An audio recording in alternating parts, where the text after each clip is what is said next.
Niners didn't play this weekend, but their fans are still dunking on other teams for some reason. We're going to break it down for you.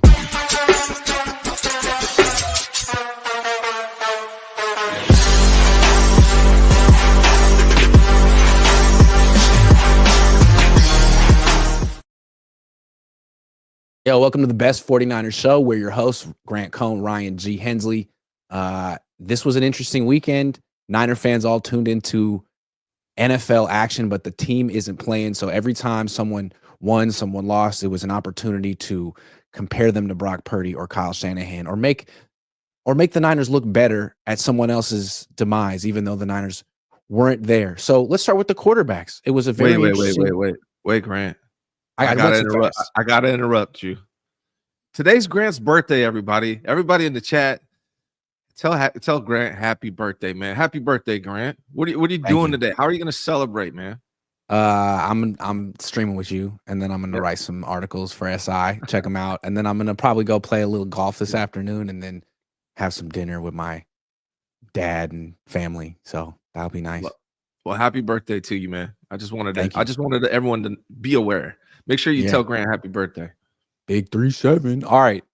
So quarterbacks, Justin Herbert crashed and burned. Jordan Love crashed and burned. These were two guys who got big, freaking huge contract extension the last couple of years, and they didn't do well. And now all of a sudden you're looking at them, it's like, well, they don't really have a playoff resume. And here comes Brock Purdy with his 4 playoff wins and Super Bowl appearance, 2 NFC Championship appearances, and maybe his agent's thinking, wow, my client has an even better resume than these guys who are making $250 million. Time for me to ask for 270. Is that what's going on right now? Or do you feel that the teams that have paid these players that have lost, their lack of success is giving the 49ers pause about their ability to win with a highly paid quarterback? I think it's both, right? If you're in the Purdy camp and you're watching highly paid quarterbacks fall short in the playoffs, you're trying to leverage that in your negotiations.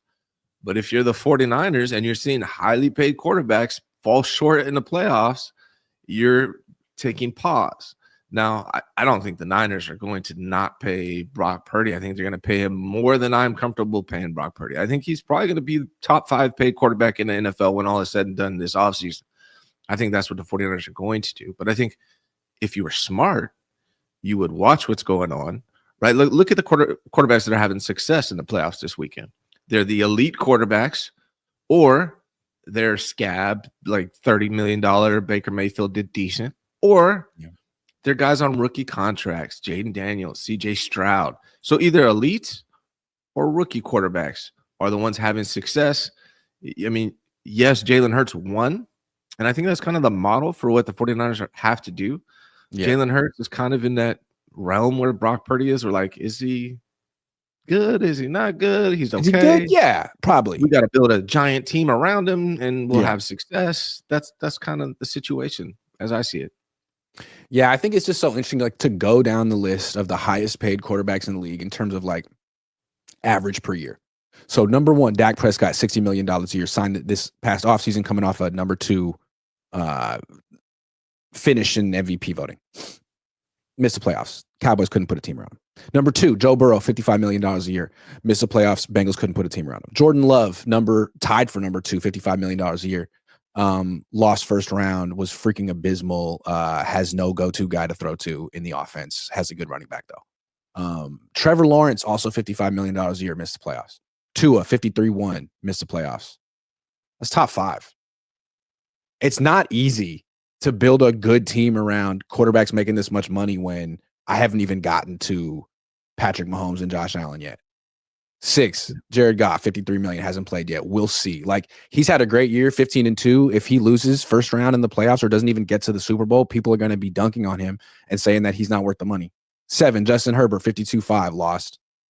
Lamar Jackson, $52 million, Hall of Famer, still in it.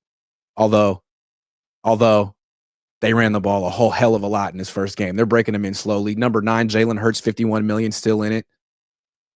Has the best offensive line in football. Number 10, Kyler Murray, 46-1, didn't make it. Deshaun Watson didn't make it. Kirk Cousins didn't make it. I still haven't gotten to Patrick Mahomes. That's 12 guys. The two quarterbacks you mentioned that are highly paid, that are still in it, Jared Goff, Jalen Hurts. What do those two teams do really well? Two best offensive lines in football. Also, two of the best running backs in football. Barkley and Gibbs. And how do they do in the draft? They kill it. That's what it requires, right? Like, you need to build the trenches and you need to kill it in the draft if you're going to be paying a quarterback that kind of money. Those two teams show you that that's what it requires if you're going to be paying quarterbacks that kind of money and to still be able to compete. And they actually remind me of the 49ers in last year, right? Like the Lions with Goff and Jalen Hurts with the Eagles, kind of like the Niners last year with Brock. Like, they have a really, really good team, and they kind of all work together in that regard, but they don't have elite quarterbacks. Goff is good. Hurts is good. Just like Brock was good last year when everything around them is solid. So I think it's kind of clear what the smart thing to do is. Whether or not the 49ers take that avenue, I doubt it. I think they're kind of stuck now in that same model as the Eagles, as the Lions, where they're going to have to kill it in these drafts and this offseason and put the right pieces around Brock if they're going to be paying him. Now, correct me if I'm wrong real quick, Grant. This coming season, the cap's really not going to be affected by Brock Purdy's contract, right? So this is the year where you can actually, well, it depends. I mean, if they get his base salary will be low this year, right? Because it'll still be, but they'll give him a huge signing bonus, and then that'll be prorated, so it'll go up, but it won't be as big as it will be down the line for sure. Right? It'll be bigger than $5 million. So they really got to make a push this season. Unless they don't give him a signing bonus and they give him roster bonuses. I mean, there's ways you can kind of get around that kind of a thing and keep his. There's ways you can do it. Go look at how the Eagles structured Jalen Hurts' contract. But I think it's important that you singled out Hurts and Goff in that list, because of all the top 12 quarterbacks who are still alive, there's 3: Goff, Lamar, Hurts. One is one of the greatest quarterbacks of all time, and the other 2 are good, not great quarterbacks. And Purdy is good, not great. I don't know if he's in the Hurts and Goff realm. He could be, might be. But what those 2 quarterbacks have, I think it's most important that Purdy doesn't have, is an absolutely dominant elite offensive line. And I think that's what the Niners need to take away from these playoffs. Like, they're gearing up, to me, this offseason to overhaul their defensive line, because that's what they always do. They're going to get rid of Javon Hargrave. They're going to spend their 11th pick. They're going to reach on some D tackle like they did with Kinlaw and hope and let him start right away and hope that it works out. But defensive line, it's important. It's very important. But you can find defensive linemen. Offensive line is harder to find guys who are good. And it seems to me like a good offensive line, a great offensive line, is more conducive to winning. And it's more important for your highly paid quarterback. I don't think there's any coincidence that freaking Goff and Hurts are having the success they're having behind those fortresses. Like when Cap was having success, he's playing behind the fortress. Yeah. Yeah, I mean, the offensive line has always been my number one priority beyond quarterback. You got quarterback, offensive line. That's how I've always looked at football, and I still look at it that way. I will say this year with the 49ers, it feels like the O-line, even though they're not elite and they need to get to that level, or at least top 10, the defensive line is worse than the offensive line. So even though the offensive line is the priority, the defensive line is worse. So the 49ers are going to have to figure out how to strengthen both of those groups this offseason. That's the challenge. But the thing about D-line is like, what do they need? You can get platoon players on your D-line. You need a defensive tackle who can stop the run. You can get that in round 6. I mean, there's a lot of really good athletes that play defensive line because it pays. But if you want to get a really good left guard, which the Niners need, Aaron Banks, free agent, probably won't re-sign him. Not going to find, you might find him late, but chances are 3-down guy, 1,000 snaps, first 3 rounds. Last year, they drafted Dominic Pooney in round 3, one of their best draft picks since they've gotten here. That guy looks like one of the best right guards in the league right now. Now they need to do it again. They need to draft the left guard to complement him, and he needs to be just as good That's to me, their number one priority. And then they got to get a center, and then they got to get a right tackle, because Jake Brendel and Colton McKivitz would never, ever start for Detroit or Philadelphia unless there were like 3 injuries. Tom Jensen, a mutual friend of ours, thinks the 49ers believe they have their answer at center in Matt Hennessy. When they signed Matt Hennessy, they were really complimentary of him.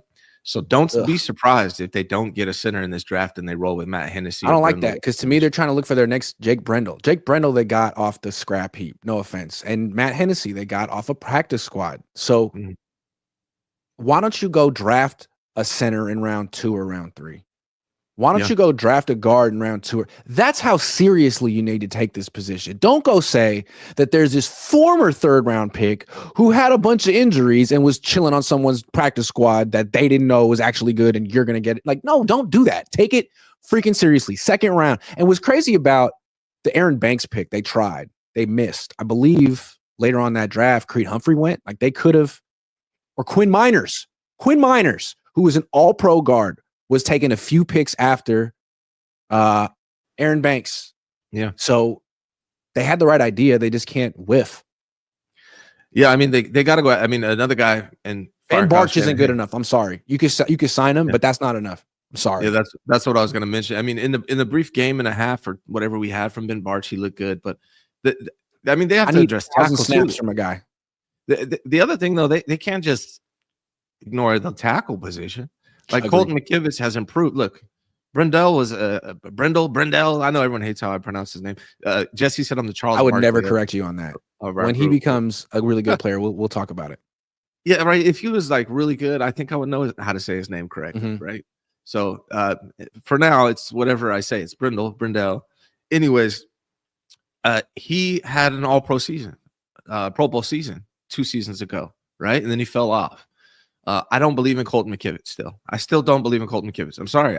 He had a better season than last year. Good for him. I'm happy for you, Colton. But I don't think he's the answer at right tackle. And Trent Williams, how many games are we going to get out of Trent Williams this coming season? They're not 9, 10, 11? Yeah. Like, they still have tackle issues that they have to address at some point too. So center, the only position that's solid as of right now that you can believe in 100% is right guard with Dom Pooney and Trent Williams when he's there. That's all the 49ers can really bank on with this offensive line and be comfortable with, in my opinion. They got to invest heavily in the trenches. Like, I would not be mad if this whole entire draft was defensive line, offensive line. Like, do it. I'll be thrilled with it. Yeah, and like O-line in particular, in the sense that, like, yeah, look at Philly. Their D-line's really good too, and they've spent some first-round picks on that D, high first-round picks. But like, they've been good for like 10 years, and they've been good with a bunch of different quarterbacks who technically aren't good. Like, they won a Super Bowl with Nick Foles, not a good quarterback. He was good for a minute. Why? He has this offense. The Philly has this cheat code. They have this offensive line that's usually the best. Lane Johnson was there for a long time, been there for a long time. Kelsey was there for a long time. Like, they really take it seriously. And so Nick Foles, good. Carson Wentz looked like an MVP for a minute. Kenny Pickett looked really good in relief. Freaking Tanner McKee was lighting them. I mean, that's their formula. And I think the Niners are looking at the Eagles as a sort of a blueprint for how they can bounce back. Oh, they lost in the Super Bowl and they had a down season and they got rid of their coordinators and look at them. They're back. Yeah. And they have the best offensive line in football. So you got to take it seriously. Otherwise, you're going to give all this money to Brock Purdy, and he's going to get hurt again, and he's going to keep losing, and you're going to blame him. It goes against their philosophy, though, Grant. Like, that's the thing is, like, I don't have much faith that they are looking at any team and learning about it, because they've, when they first came to the 49ers, John Lynch, Kyle Shanahan, they laid out their philosophy, and their philosophy was quarterback, first and foremost, which you can debate whether or not they've done that well. And then defensive line, pass rush. Not even the interior, the pass rush. That's their priority. And with the offensive line, they feel like they can find scheme fits, later round guys. They've talked about this stuff. This isn't my opinion. So do I think they're going to finally wake up and say, hey, we need to build this offensive line? I don't. No, I don't either. But that's a big, that's their problem. I mean, if they did have Detroit's offensive line or Philly's offensive line. Can make it work with Brock. They have plenty of weapons. I mean, that's the thing. They're spending so much money on weapons, but if they got Deebo Samuel and Brandon Ayuk off the books and just rolled with McCaffrey, Kittle, Jennings, Pearsall, Cowing, that's more than enough. Yeah. More than enough. But they won't. They should be spending that money on offensive line and defensive line, but they're spending it on receivers who aren't necessarily great. Not only do they prioritize pass rush over offensive line, they prioritize the weapons, the guys that get the ball in their hand. Those are things they've said. And that's back-ass words compared to what the philosophies have been through for football in the NFL for years since the beginning. Compare the Niners and the Broncos. Sean Payton just made the playoffs, got the brakes beaten off of him, but so did the Niners against the Bills. Goes to the playoffs with a rookie quarterback who's very Brock Purdy-esque, but that team won like 9 or 10 games, made the playoffs. And a big difference between them is that offensive line was freaking really good in Denver. Second best offensive line, or one of the top offensive lines in the league. And so were his weapons great? No, I couldn't. I mean, who the hell are his running backs? His number one receivers, Cortland Sutton. I mean, his receivers are whatever. But his offensive line is really good, and he had a better season, won more games than Brock Purdy, who had Hall of Fame tight end, one of the top wide receivers in the league, and an offense that was averaging 4.7 yards a carry. Well, the Niners' philosophy, again, it's failed at the core of it, right? What they've said is, we believe in the quarterbacks and the guys that go after the quarterbacks. Okay, what about the guys that protect the quarterback? And the guys who score touchdowns. Yeah, those are three they think, but they never mention the guys that protect the quarterback. They never mention it. It's their biggest failure in their philosophy as the front office of this team. And let me list you off the top offensive lines in the league according to Pro Football Focus. Take it for what it's worth. But these are their top offensive lines in the league at the end of the season. Number 1, Philly. Number 2, Denver. Made the playoffs. Number 3, Tampa. Made the playoffs. Number 4, Detroit, still alive. Number 5, Buffalo, still alive. Number 6, Green Bay, made the playoffs. Number 7, Kansas City, still alive. Number 8, Carolina, interesting. Number 9, Baltimore, still alive. Number 10, Washington, still alive. I mean, 9 of the top 10 offensive lines made the playoffs. Best ones. And it seems like a pretty strong correlation. I mean, it's not rocket science, man. Football is it's more complex than a lot of people give it credit for, but it's also just bigger, stronger, faster. That's what football boils down to a lot of the times, particularly in the trenches. People have known this since the beginning of the time. Like, the oldest expression in regards to football is the game is won in the trenches, right? Like, it's not like groundbreaking news that we're talking about here. This is something I've been screaming for 3 years. It's just goes against Kyle Shanahan, John Lynch have this philosophy that they think, they're zigging while everyone else is zagging, and they can get by with scheme fit offensive line players, and they just can't do that. Do me a favor, Grant. Like, I can't put you on the spot like this, but read off that list to Kyle Shanahan and ask him, at what point is he going to actually invest in the offensive line? Yeah, and you look at the 3 best quarterbacks in the league, Lamar, Mahomes, Allen. They have, according to PFF, Allen has the 5th best offensive line. Mahomes has the 7th best offensive line, and Lamar has the 9th best offensive line. So even if you have a Hall of Fame quarterback, it's more important to give him time to throw than weapons to throw to, because you don't need to have Brandon Ayuk making $30 million. You can have Khalil Shakir and Mac Hollins and a bunch of guys. Yeah. I mean, you can have a bunch of guys. And again, the Niners do have a bunch of guys. You could take Ayuk and Deebo off the team and still have 5 guys to throw to. Well, they understand they have franchise quarterbacks who they're paying a lot of money. Why wouldn't you? It's like you buy a Ferrari and you leave the thing with the keys in the ignition, door unlocked, and leave it in the hood. Like, no, you want to put the thing in a garage. You want cameras on the outside. You want an alarm system. Like, protect your investment. It doesn't make any sense. So if you're going to be paying Brock Purdy this kind of money, you damn well better protect him. It's like people don't remember the Andrew Luck story. It wasn't that long ago. He was the number 1 pick in 2012. A lot of people thought he was the next Peyton Manning, the next John Elway. I mean, he was as highly regarded coming out of college as any quarterback ever. And he won the rookie of the year his rookie year, I believe. I mean, he went to the playoffs his rookie year. He was that good. And the Colts just never, ever put a serious offensive line around him. They never took it seriously. And he just tapped out at like 29. It's like, this is bullshit. I'm done. Yeah, I'm good. I'm out of here. Yeah. Yeah. Wow. It's basic football, man. I don't understand why the Niners want to go against that philosophy. We'll see what they do in this draft. Maybe they learn their lesson, but I have a hard time believing Kyle Shanahan changes his mind on much. I think he thinks he has it all figured out and won't go vary from it. I mean, you see the numbers a lot, like splits with a quarterback throwing under pressure or throwing from a clean pocket.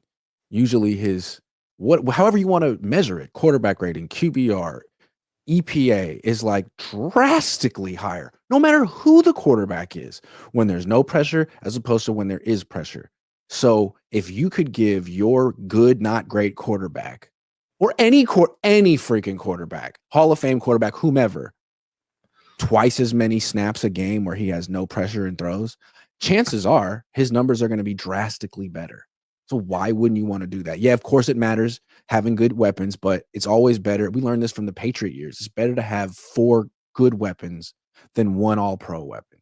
It doesn't matter if you're spending hella money on your X receiver. You can double that guy. You need to have 4, and you don't need to spend money on all of them. Do you know who else would enjoy a good O-line? Christian McCaffrey, because thank you. Running the ball would also it definitely benefits football teams. Saquon Barkley sure is enjoying it. Yeah, absolutely. But career Jahmyr Gibbs sure likes it.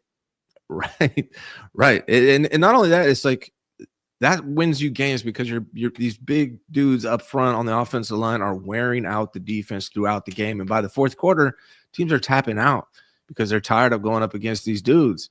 It's like I've been saying it for years. I think a lot of people do. It's quarterback, offensive line. That's the order of priority for every team should be.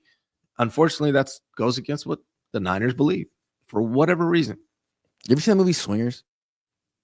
I think I have. I don't have it memorized, but it's with like Jon Favreau and Vince Vaughn. There's that scene where they're playing hockey, and like one team is the Chicago Blackhawks and one team is the Los Angeles, whatever, freaking.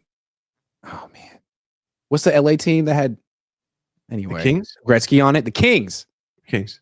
And Vince Vaughn says he's beating the hell out of his friend who has the Kings, and he's like, he says they're a bitch team, bro. Because they're a finesse team. They're a finesse team. They're a bitch team, bro.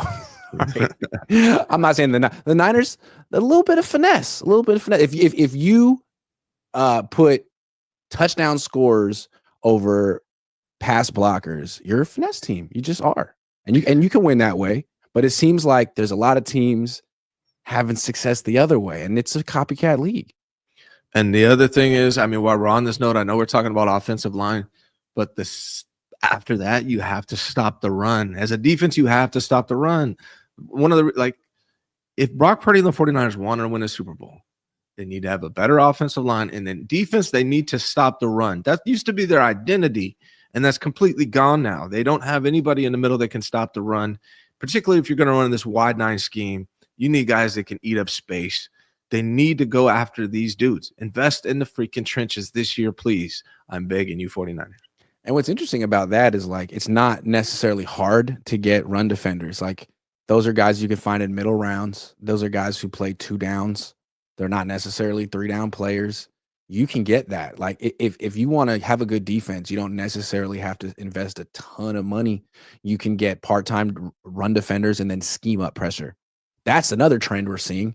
Instead of spending all your resources on 4 defensive linemen who are all first-round picks making $100 million, you don't need to do that.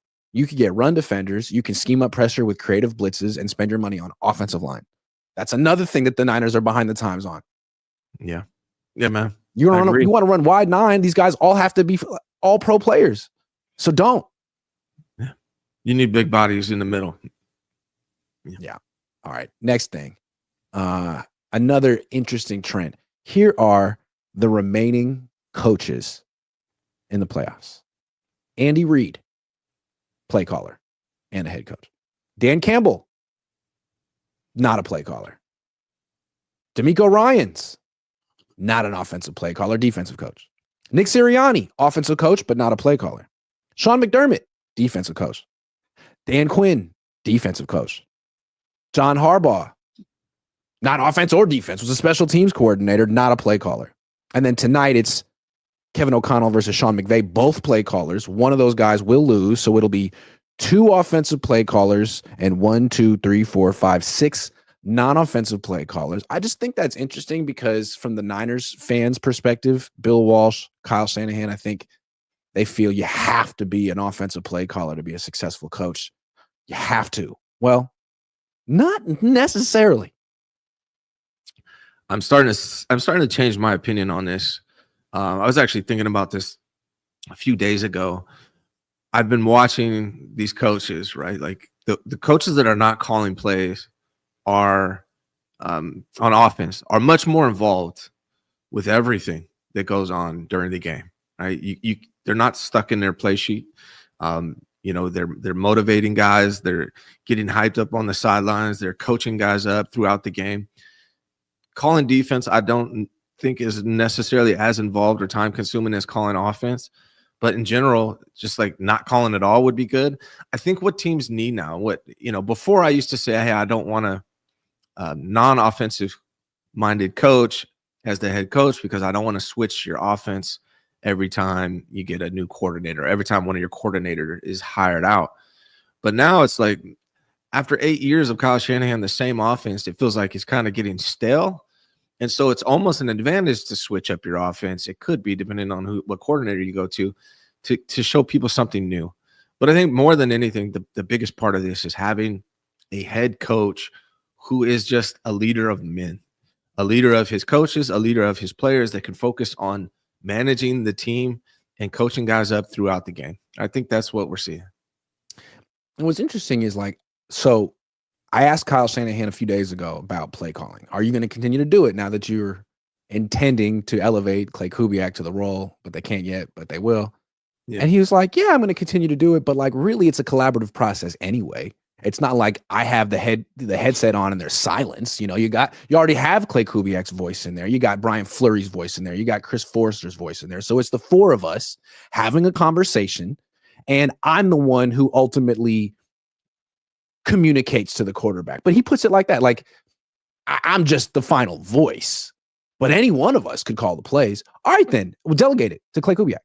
If it's like that, if it's a 4-way conversation and you'll be involved anyway, then let Clay actually be the voice talking to Brock so that you can have a bigger picture, a bigger lens during the games, like Dan Quinn, who's still coaching, Dan Campbell, who's still coaching. I'm just saying it might work for you. Yeah, I don't think he would ever do that, but I do think that's the way to go, right? Like, I think he's a lot of fluff. He said it himself, right? He's like, any of us could call it. All right, then why do you have to do it? Right. Yeah. I mean, It makes sense the way you're explaining it. He'll never do it. He'll never give up that control that he has. That's his thing. He likes to do it. He'll never give up that control. He doesn't seem to delegate as well as I had hoped. Maybe does better behind the scenes delegating than I'm aware of. But from the fans' perspective, from my perspective, it doesn't seem like he likes doing that. He likes to micromanage a lot of things that he enjoys, right? Offensively, probably not on special teams, right? But he decides who plays on defense, and he likes to have a lot of control of things. So trying to strip him of that, I think he wouldn't be down for it. I just think it's interesting. Like, look at the coaches who are still in, though. Okay, so Andy Reid, not necessarily high energy, but the best offensive play caller one of the best of all time, and he definitely has like a light humor that seems to get his players eager to play. They seem to like to play for him. Dan Campbell, ton of energy. D'Amico Ryans, ton of energy. Nick Sirianni has a lot of energy in his way, for sure. Sean McDermott, high energy. Dan Quinn, high freaking energy. John Harbaugh, high freaking energy. KOC and McVay, all over the sideline, running up and around. Like, it seems like That is the trend. Whether you're calling plays or not, you can't just be stuck in your playbook. You have to have some motivational something there. Fred Warner talked about it on the TV this weekend, talking about D'Amico Ryans and what made him so special. He's like, name another coach who's running up and down the sidelines like him. He not yours. Did he not say he's like one of the best leaders of men he's ever been around? One of the truest leaders of men he's ever been around. Which is interesting. These guys are all leaders of men. All of them. All of them. I think that's first and foremost, that's your job as a head. First and foremost, that's your job as a head coach. Mm-hmm. You are the leader of that organization. You're a leader of men. That's your number one responsibility. It's not play calling. It's not scripting for the game. That's not what it is. And if you go watch the practices, which you've watched plenty of practices, I've watched some practices, Kyle's not even involved in the practices until they're going through their offensive script. That's the only thing he's involved in. So it's, to me, like, Kyle Shanahan is a good offensive coordinator, but as a head coach, he lacks quite a bit, in my opinion, and that's the problem. And he's not a one of a kind. To me, there's a lot of Kyle Shanahans. There's a lot of offensive coordinators who've been over promoted or who are just not leaders of men. But there's all these guys who've learned these schemes because they're lucrative and they're smart. And so you have this whole workforce of really good offensive coordinators who shouldn't really be head coaches. And so you get a guy like Sean McDermott. He got Joe Brady as an offensive coordinator. That guy's good. And he may not be going anywhere anytime. He may just not be head coach material. You got Dan Quinn gets Cliff Kingsbury. I don't think we've seen Cliff Kingsbury as a head coach, not particularly a leader of men, but as an offensive coordinator, he looks damn good. And I think, Nick Sirianni has Kellen Moore as an offensive coordinator. Maybe he's pretty good with this offensive line, but as a head coach, I don't think so. Right. And we'll see about Ben Johnson. Yeah. I mean, I was talking about it this weekend. I know people were ripping Mike Tomlin, and that's fair. He hasn't won a playoff game in a long time. But if Mike Tomlin was the 49ers head coach and Kyle Shanahan was the offensive coordinator, I think they would be a better team than they are right now. Because Mike Tomlin, his strength is he is a good leader of men. Now, he has the same problem Kyle Shanahan has had this entire time, which is finding an elite quarterback. And that's why they're always good, but not champions. Last time he was a champion, he had that elite quarterback. So I feel like that's where they struggle. And I do think one thing we've been talking about for years, the accountability factor. And you asked Kyle Shanahan to assess himself and you forced him into accountability. The reason why I always talk about that and people get mad like it's a dumb thing. That's one of the keys to being a leader, going out there and falling on the sword for your guys. Hey, I messed this up. My guys did their best. I messed this up. I'm going to do better for them next week. That's why accountability is so important. And that's why it's irritating to see him refuse to take accountability on anything unless he's forced to. The one exception, the Trey Lance situation. And when you asked him, those are the only two times I can remember in Kyle Shanahan's history as a head coach of him taking accountability. That speaks to his leadership abilities. I feel like a team needs an emotional spark. I mean, the coach and I were talking about it a couple of days ago. You can call it what you want. Team needs a soul. Team needs emotion. It needs some type of an emotional, enthusiastic spark. And I think when they had Saleh and D'Amico on the team together, I mean, my God. But both of them are very similar. I don't know if Saleh learned it from D'Amico or D'Amico learned it from Saleh, but they both have this you have to physically hold me back from running on the field. I'm so excited. And I think Dan Campbell has a lot of that. Sirianni has a lot of that. Like, you want that from your coach. And the Niners had it. It wasn't their head coach. It was a defensive coordinator. Steve Wilks isn't exactly that way, but he does have a seriousness that I think rubbed off on his team. Nick Sorensen didn't have it at all. And the Niners are looking for it right now. They're hoping that Robert Saleh can bring it back to the team, but every team needs it. And the Niners used to have it from their coordinator. They lost it. And Kyle is always going to be searching for that. I don't even know if he's searching for it, but that's what he's searching for. Would the Niners be better if they promoted D'Amico to head coach and just moved Kyle Shanahan to offense coordinator? It's a hypothetical that would never happen, but would they be a better team? Well, he wouldn't take. Well, here's the thing. He would never accept it. So here's a more realistic hypothetical. What if they had just traded Kyle and promoted D'Amico and went that way? What's harder to find? The really good play caller, the brain, the offensive play caller, or the soul of your team, the motivator? Yeah. What's harder to find? I don't know. You tell me. I think A leadership, true like leader of men, a guy that the entire team really respects and looks up to and plays for.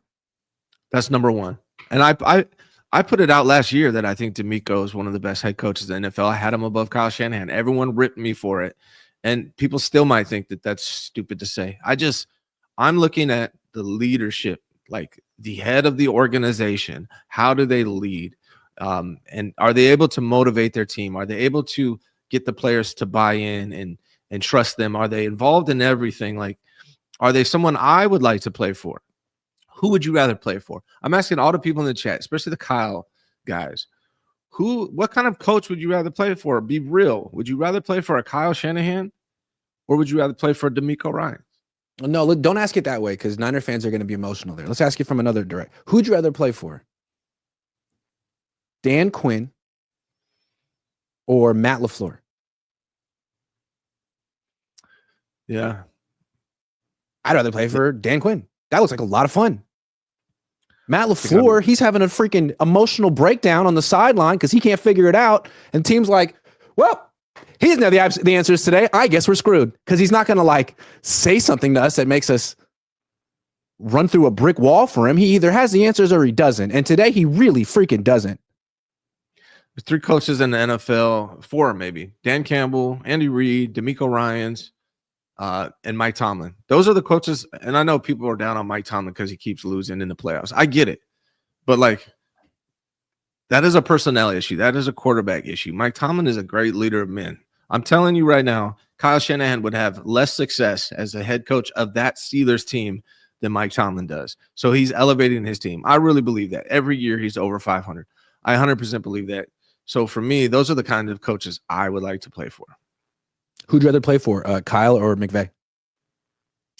McVay. Why? It's like his personality. I just like his personality more. Yeah. He's more upbeat. He's more enthusiastic. Well, he is enthusiastic. Kyle isn't. He doesn't seem to play favorite. Well, maybe he plays favorites, but I don't know. I would rather play for McVay. And it seems like the way McVay grooms his coaches who become head coaches are to be high energy. Kevin O'Connell is high energy. Kyle is not. McDaniel is. I don't know what McDaniel is. It's the reason I like Harbaugh more than Kyle Shanahan too. I just like his personality better. I don't like Kyle Shanahan's personality. Can we spend a minute to talk about Harbaugh? Yeah, go ahead. I think we need to talk about Harbaugh for a minute because we all watched it and that was shameful what the Chargers did. It's their first year. They went from a 5-win team to 11-win team, and they're going to add players, and they could be better in the future. But I just want to say, as someone who covered the Harbaugh years, I can't freaking believe that he's still with Greg Roman. I can't believe it. And it makes me lose confidence in Jim Harbaugh as a coach. I don't understand it. John Harbaugh had Greg Roman, fired him. Yeah. What are you doing? Your brother fired the guy. Your brother fired the guy. Go to Thanksgiving, have a brief conversation. What do you think of Greg Roman? He's trash. I fired him. Okay, thanks, John. What are you doing, dude? You got to know someone better than him. There's 2 things wrong with the Chargers right now, and I tweeted this out when they hired Jim Harbaugh. That the worst thing about Jim Harbaugh is Greg Roman. And I don't understand it either. I don't get it. I hate his offensive play calling. And then you watch that Chargers game. I mean, they got 1 receiver, but this is the buildup for Jim Harbaugh, right? Like he got rid of his high-paid wide receiver. He's going to finish the offensive line this year and get another wide receiver, and they're going to be better next year. They'll be better. So, but the problem is, they'll still find a way to score 17 points in a critical game in the playoffs because of freaking Greg Roman. I can't freaking believe it. He's got to move on from Roman. Man. I like his young defensive coordinator. That guy's an up and comer too. Yep. But Greg Roman, I've just never been a big fan of the way he called plays. Like that 49ers team should have won that Super Bowl. But I think Roman's play calling is what stopped them. It's interesting. Some people have whatever their Achilles heels, and for Jim Harbaugh, it's always been Greg Roman.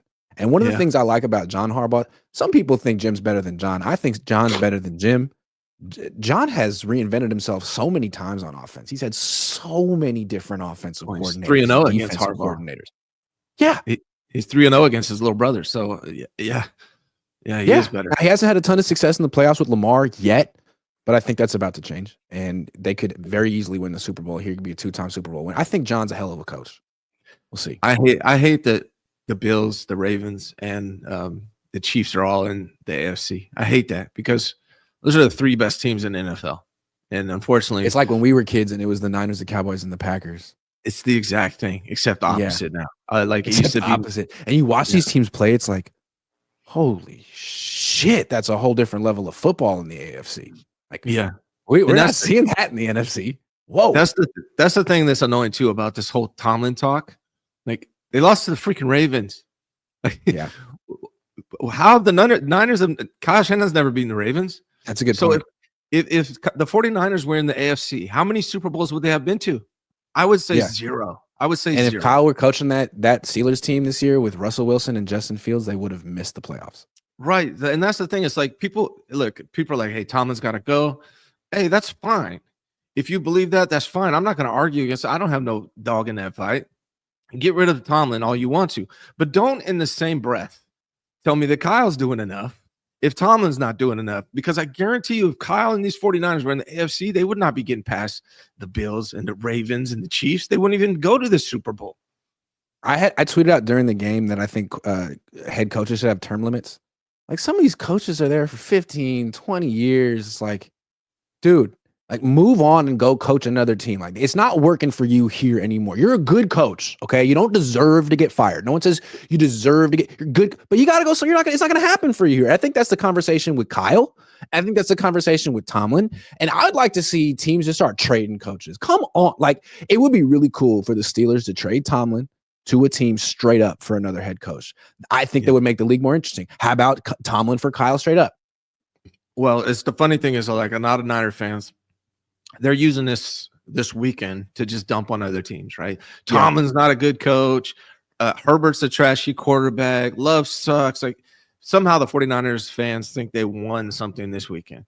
But whatever, like to me, if you are a head coach, sometimes you just need a restart. But all these fans are saying, don't fire Kyle Shanahan. He'll be hired the next day. But fire Tomlin. Guess what? He'll be hired the next day. So that same philosophy you got to apply here. Like if you think they should fire Tomlin, no, you shouldn't because he's going to be hired the next day. Remember, guys? Well, if you don't think Kyle and if that's the case, fired, then trade him. If there's so much value for this guy, then trade him and start over with someone else. I don't understand. Like teams are always churning their roster. Like, oh my God, you had one bad year. We got to get a new player. Like, but let's give this coach 15 years. Maybe someone else can do better if they're fresh and have new ideas and it's a new voice. I mean, I don't know. I think you know what Tomlin's biggest problem is? He doesn't have a Lamar Jackson. He doesn't have Josh Allen. He doesn't have the Patrick Mahomes. He's in the AFC and he's in the AFC North. That's what Tomlin's problem is. To be real, his what would Kyle Shanahan's resume be if he were coaching in the AFC? Right. How many Super Bowl appearances would Kyle Shanahan have if he were coaching in the AFC? None. He's 0-7 against the Chiefs and the Ravens. So I would say he doesn't get to the Super Bowl. He hasn't beaten the Bills either. There you go. So, yeah. And I don't know what his record is against the Bengals, but I know they brought it to him last year. He beat them once, but that's when he had Jimmy. So what is that? But Brock. What is he, like 11-1 against those teams? Yeah. Or someone earlier said 1 out of 11. Excuse me. Yeah, someone earlier mentioned that Sean McDermott isn't high energy. Maybe not in like the D'Amico, Dan Campbell sense, but like after his team sure is, and after they beat the Niners, Sean McDermott was doing snow angels with Josh Allen on TV. I could never ever picture Kyle doing anything like that. He would never. He's too cool. McDermott's another guy. He's in the same situation as Kyle Shanahan. He was hired a month before Kyle Shanahan. Still hasn't won a Super Bowl. So he's another guy that, but they have like double-digit wins every single year. It's not exactly like he has these seasons where like the wheels fall off and it's like, well, what happened? I just think when you are looking at AFC coaches, you have to consider that teams that are knocking them out are usually the teams that win the Super Bowl. It's true. Yeah. I mean, who is Josh Allen and McDermott lost to in the playoffs? Like Mahomes. Yeah. The Bengals. Right? Bengals. Yeah. Bengals. Like the best teams. Yeah. Double B Studio says, hit this like button. Unfaithful Perspective says, hit this like button. Unfaithful Perspective says, question. The Niners don't end up signing Purdy this offseason if XYZ happens. What are your respective formulas for this equation? That's a good question. It's a good question, but I think he absolutely the only X, Y, and Z, I'll add them all together, is if his arm isn't healthy. Other than that, they're going to sign Brock Purdy. No doubt in my mind. I think he'll be top 5 paid quarterback in the NFL. Do you get the sense that Kyle Shanahan had a sit-down meeting with someone high up and tried to give his little spiel like, I don't really think Brock is necessarily the great quarterback we need? And they were like, yes, he is. You're going to make it work. That's your quarterback. And if he fails, you're out. Because he was like, that's going to be the quarterback I'm for as long as I'm here. It's like, really? Is that? I don't know. It's hard to tell with Kyle. It wouldn't surprise me if Kyle feels. I think Kyle. You really want to be stuck with Brock? Really? You? I think Kyle likes the formula he has with Brock. He's going to run Kyle's stuff, and he's not going to try to be bigger, or he won't be looked at as bigger than Kyle. I think he's a good kid. I think Kyle likes him. Doug in Wafa All's house says, happy birthday, Grant. We always comment on your show with your dad, but we also love your show with Ryan G. Hensley. Toast to a better 2025 for 49ers. Thank you, buddy. Toast to that. David Kendall Jr. says, happy birthday, Grant. If the Niners keep Purdy, pay him $25 to $30 million a year or tell him to kick rocks. That is what Chris Sims recommended, and I'm cool with that too. Yeah, I mean, I agree with that. I wouldn't tell him to kick rocks. I would just say, hey, we're going to let you play out your next season. But that's not going to happen. I think we like to talk about what we would do and what they should do, but the reality is they are going to pay Brock $50+ million per year. What could go wrong? Would almost guarantee it. All day, every day. Kim says JD is so clutch. Washington is in great hands. We're going to talk about that in a minute. Ethan M says Grant, the Niners season is over. Time to cover UFC 311. Andrew Hatley says Jim should have hired his OC from Michigan, not Greg. I agree. All day, every day. Kim says, who do you rather have at quarterback, Brock or We'll get to that in a second. Gene J says Adam Peters showed us why we need a real GM. Jeez, there's that too. Sean says, appreciate you asking Kyle Shanahan to evaluate himself.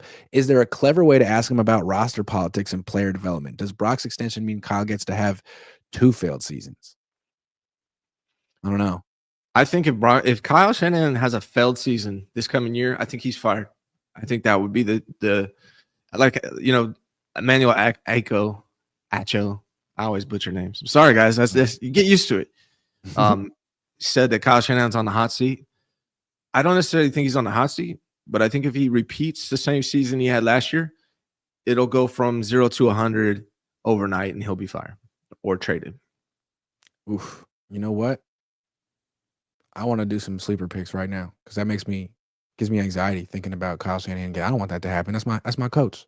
Did you see how Shardal come on my show? Who? Man, Shardal. You don't know about Shardal? Oh, Shardal. I didn't see that. He came on my call phone the other day. He gave out like a public service announcement to all the people who've been hating on Kyle Shanahan. He said, stop. I had to respect it too, because that's his coach. All right. Tonight, Minnesota Rams. Kyron Williams, who is one hell of a running back. 84.5 rushing yards. Going against the Vikings? Yeah. It's a good run defense. No, I'm saying less. Oh, slow down. Okay. They're going to run the ball a lot.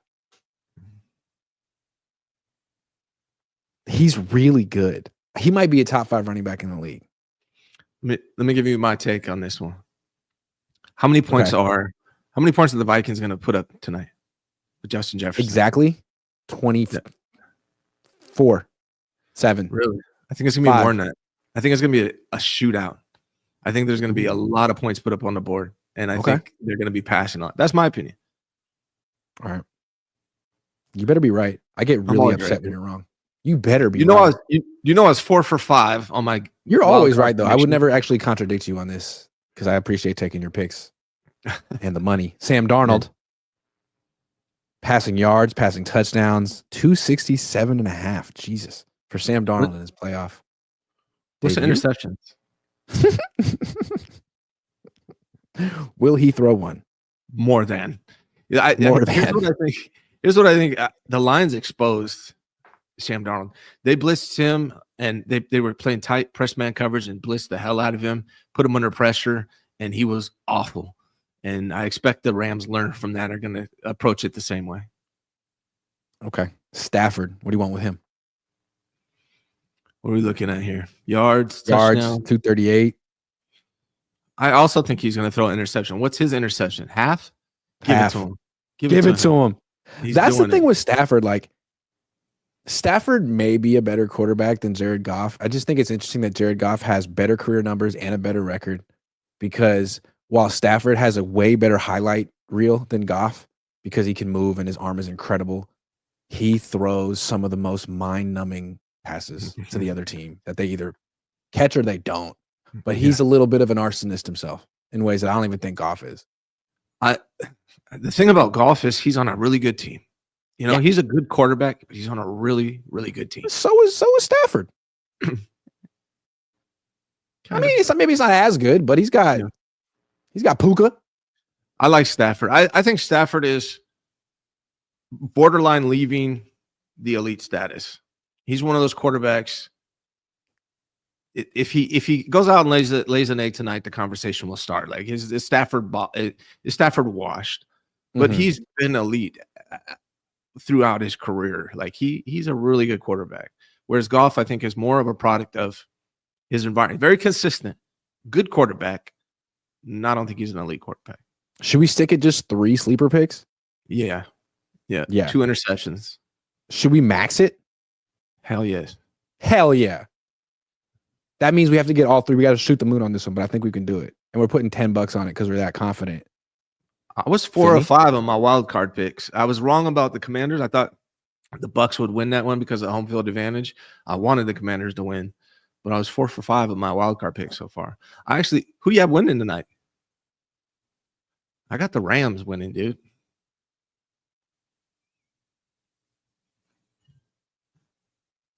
Why? Because I think the Lions figured out Darnold, and they turned Darnold back into Darnold, and I think the Rams are going to learn from that. They don't have the personnel, but they learned their lesson. I don't know who's going to win tonight. I don't have a strong feeling on who's going to win tonight. Right now, I want to pick the Vikings just to disagree with you. But you're usually right, so I don't know. It's a tough one. Batting 800 this weekend. But yo, guys, I want to let you know, download the Sleeper app, get the use promo code COHN Cohn and get entered to win this signed George Kittle jersey, which I'm giving away in the next couple of weeks. So do that. All right, Brock Purdy. With one thing that was happening yesterday was like quarterback would play bad and a bunch of Niner fans would be like, boom, sucks to be you. We got Brock Purdy, who's done so many great things in the playoffs. Herbert went down. He hasn't played well in the playoffs. Love went down. That was embarrassing. Then Jaden Daniels, Sunday Night Football, down in the fourth quarter, brings him back, has a freaking great game. And I think we're starting to look at what a really great quarterback, young one, looks like. Here's a stat. Jaden Daniels this season, when tied or down by 1 score in the fourth quarter or overtime, this is courtesy of Josh Dubow, Associated Press. So down by 1 score in the fourth quarter, just not 2, just time to make a comeback. This is Daniels this year, 40 of 59, 551 yards in the air, 6 touchdowns, 2 picks, 117.3 rating, 5 comeback wins. Here's Purdy in his career in the same situation, 3 wins, 10 losses, and a quarterback rating of like 66. So, who's better? He's the exact opposite of Brock Purdy. Here's another statistic. Jaden Daniels, if you add, I forget who it was. If you add like Brady, Joe Montana, Patrick Mahomes, if you add up all their games where they had 0 punts and 0 turnovers,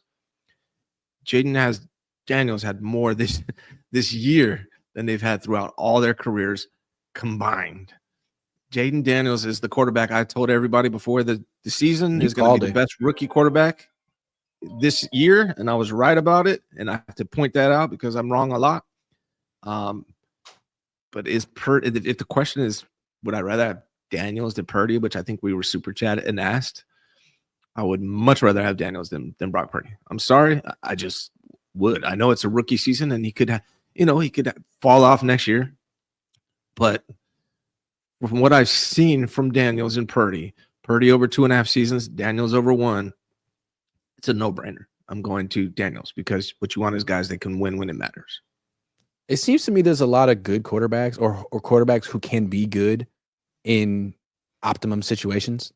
Darnold, Purdy, Dak. Like if you give these guys a good offensive line and a defense and a weapon, they'll win. Russell Wilson, there's a lot of good quarterbacks out there, but you're looking for guys who can be top 5.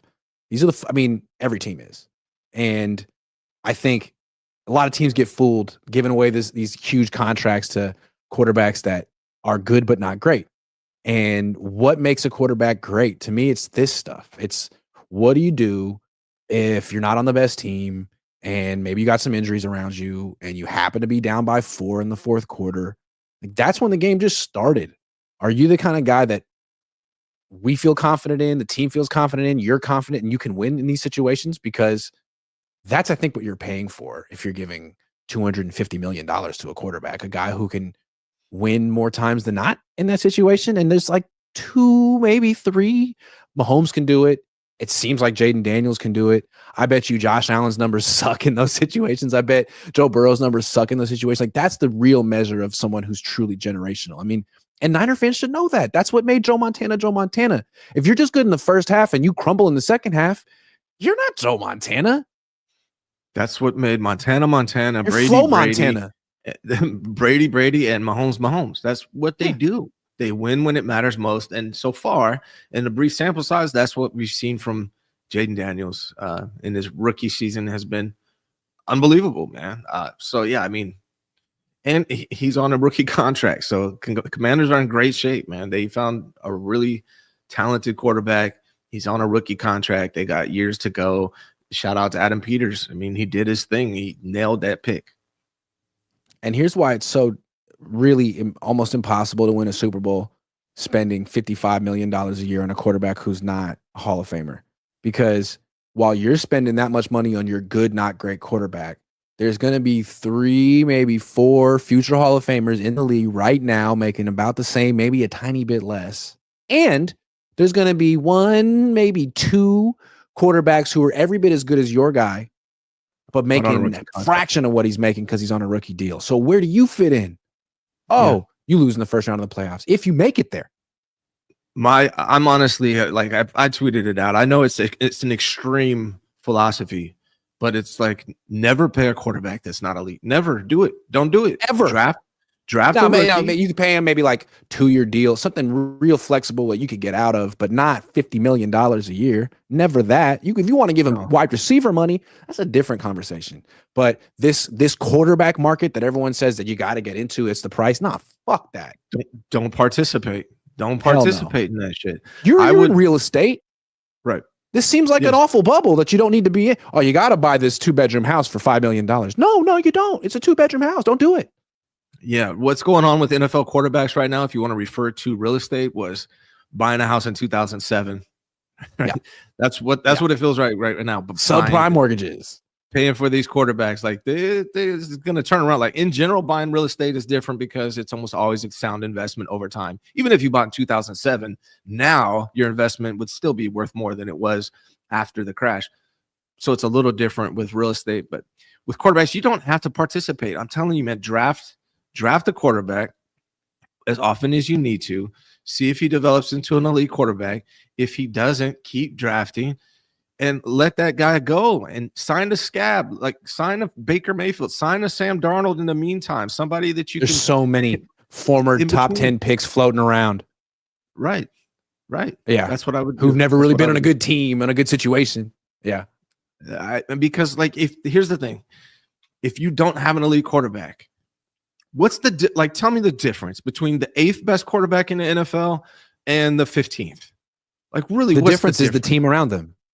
The team around them, right? So that's the difference. If you have, right, like go find the 14th best quarterback in the NFL for cheap and build a team around him.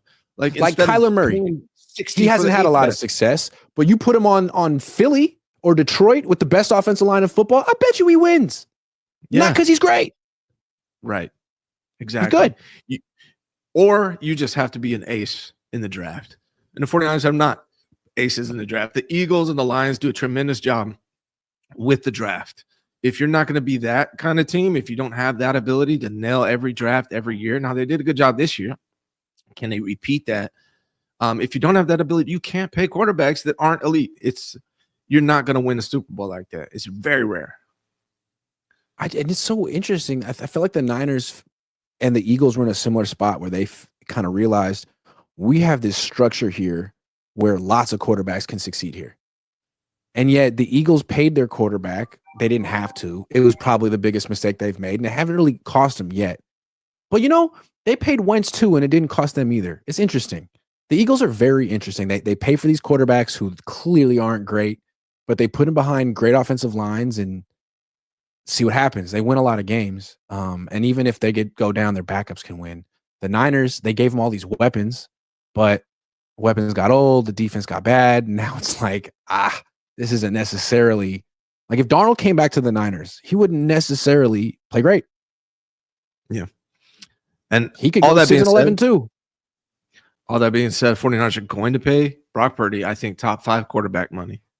And their window is going to be reduced to this year because after that, it's going to start costing them, and they're going to have to nail the draft. No question.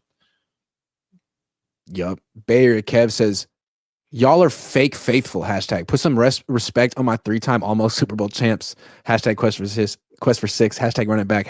# last dance. They almost won the Super Bowl. Kyle said it. There's got to be a prize for that. Almost. What are some things you almost did in your life?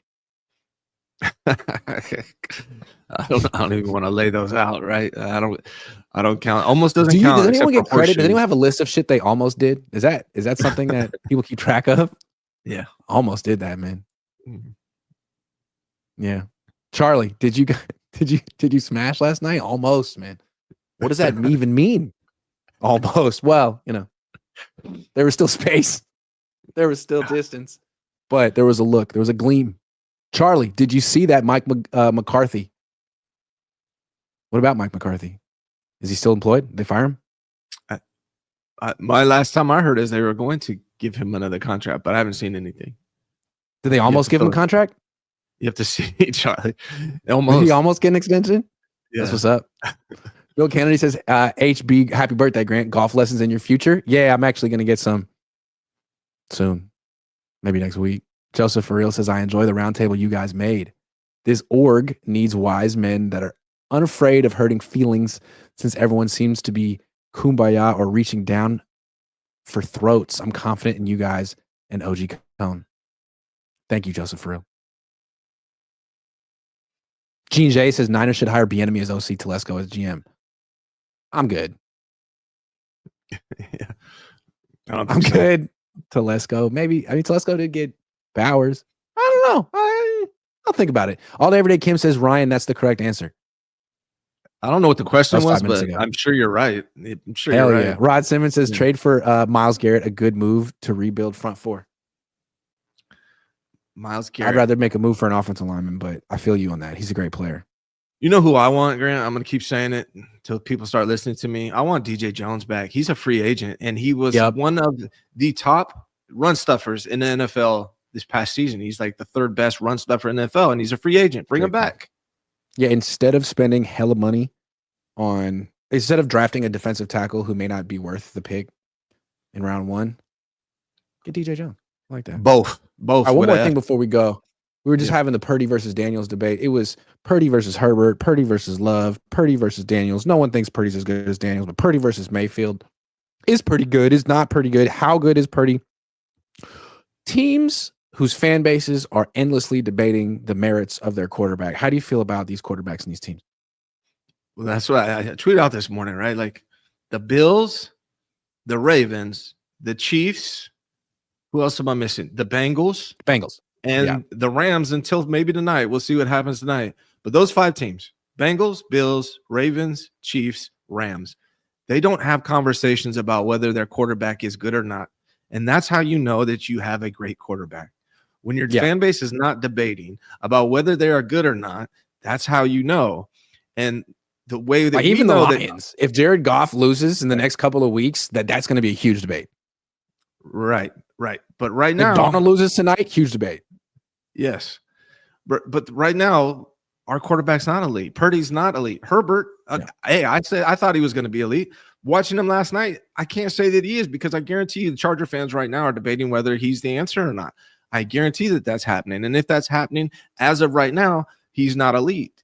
Brock Purdy's not elite. Jordan Love, I guarantee you Packer fans are questioning Jordan Love right now. That's how you know he's not elite. So if you have to debate whether your quarterback is great or not, that's how you know that he's not yet. At least doesn't mean it can't change, but right now that's how you know. And I think what's interesting is you got Jalen Hurts in particular, who, like, everyone knows he's not elite. Eagles fans know he's not elite. And yet he's in the playoffs winning. And a lot of people like that talk about Brock and what his resume is and what his argument is to make all this money. It's like what he's done in the playoffs. Hurts did that. Hurts is doing it. Hurts been to a Super Bowl and lost it. Hurts has won playoff games where he wasn't a great quarterback. Like, he's still not great. Everyone knows Hurts isn't great. He goes about his job differently, but Hurts and Brock, they're in that same realm. Like, and Goff is more consistent than Brock, but he's also in that same realm, being that he needs that entire team around him to perform the way he's performing. That's where Brock is, and that's not bad, but like, let's stop acting like he's better than he is, because he's not. Yeah, I mean, when Goff has Jahmyr Gibbs, when Hurts has Saquon Barkley, when Purdy has Christian McCaffrey, these are really good quarterbacks. But the offense is centered around the running back. The quarterback is a complementary piece. As good as Jared Goff is, he's a complementary piece in the Lions. Is he not? They'd like to throw the ball 22 times a game if they can. I mean, they have two running backs usually they want to give the ball to. Hurts, absolutely a complimentary piece on the Eagles, and Purdy, when they win, is a complimentary piece. When they ask him to be the man, it's interception, fourth quarter, in the red zone to lose the game. I mean, sorry to be rude, but that's what it is. And Goff can make every throw on the field, but he's very immobile, right? Where Brock can't make every throw on the field, but he's very mobile. So that's how they're different. That's how their games are different, but they both require that complete team around them to be able to compete for a Super Bowl. And I don't necessarily think they're going to win one, to be real. I think these teams with elite quarterbacks are the ones that win a Super Bowl, and then you build an offensive line around them. Now you're in trouble. And that's why I think the Ravens, Chiefs, or Bills are ultimately going to walk away from this thing with the ring this year. Well, it'll be interesting to see. It was an interesting weekend with no Niners football. We learned a lot. Hopefully they learned a lot as well. Ryan, great show. Yeah. Thank you very much. You know what? It's my pleasure, Grant. You know what? And happy freaking birthday, bro. It's my pleasure. No. The pleasure is all on this side of the table. On this side. Don't take the pleasure. Don't take my joy. The way Emmanuel Acho took his. Pleasure's on that side of the table. I think we're going to pause it right there. You know what I mean? There's so much pleasure on this side. Thank you very much. On that note, show's over. Hold on. Bill Kennedy says, are there any quarterbacks worth a 500 record, with a 500 record elite? Well, I mean, Stafford had a below 500 record in Detroit and came to the Rams and won a Super Bowl. Burrows has a trash O-line, and his defense sucks. So, yeah, I mean, you still need an O-line. No matter what team you're on, you still need defense. About Herbert, what do you think? Herbert's an interesting case study. Is something missing with him, or is something missing with the Chargers? I don't know. I still like Herbert. I think that's a quarterback I would want. I don't have Herbert in the league anymore, but it wouldn't surprise me if he gets there. He needs receivers. He needs a better offensive coordinator. That's my opinion. He's got Ladd McConkey, and that's about it. J.K. Dobbins? I don't know. I still feel if you put Herbert on the Niners last year, they win the Super Bowl. And if you put Purdy on the Chargers this year, they miss the playoffs. But I can't prove that. Ladd McConkey he's a good receiver. Don't get me wrong. He is. But part of the reason why he's doing so good is because he's the only option for the Chargers. Yeah. I don't think if he was on another team, he'd be putting up those numbers. Yeah. And again, how good is a quarterback ever really? How prolific are they going to be through the air with Greg Roman calling the plays? He has like 7 pass plays. Like 7. So I feel for Herbert. I would still take him. To me, that's a clear Stafford in Detroit situation. I still have Herbert over Purdy. I'm sorry. I know fans are going to be like, Brock threw 4 interceptions in 3 quarters. So what we saw from Herbert last night was an awful game, an awful performance. It took him out of the elite conversation for me, but I'd still take him over Brock Purdy. I'm sorry. I would. And people say like, well, when Brock's in the playoffs, he comes through, Well, that was in the past on a different team with Christian McCaffrey on the field. This year, he didn't even make the playoffs. And yet in week 15, he had a playoff-ish game in the sense that it was, lose, season's over, win, keep going. That's essentially the stakes in a playoff game. It was against the Rams. He scored 6 points. How many teams, 30 other teams, take the Chargers and the Niners out of it. You got 30 teams out there. Hey, you guys get to choose. You get Brock Purdy or Justin Herbert. How many teams are picking Brock? Like come on. Zero. Right. Not one team, not the Niners. I agree. If the Niners called the Chargers and said, hey, saw that playoff loss, that was pretty rough, man. I probably trying to move on from Herbert, huh? We'll trade you Brock. You can have Brock. He's a winner. We'll take Herbert. The Chargers would say, don't ever call our phone. Stop. I don't like people playing on my phone. Right. Stop calling here. I keep it real. That's what they would say. They would keep it real right away. I don't like people playing on my phone. Wouldn't happen. Rod Simmons, appreciate you, man. Ryan, thank you. I'm going to go celebrate my birthday. See you guys later. Hell yeah. Hell yeah.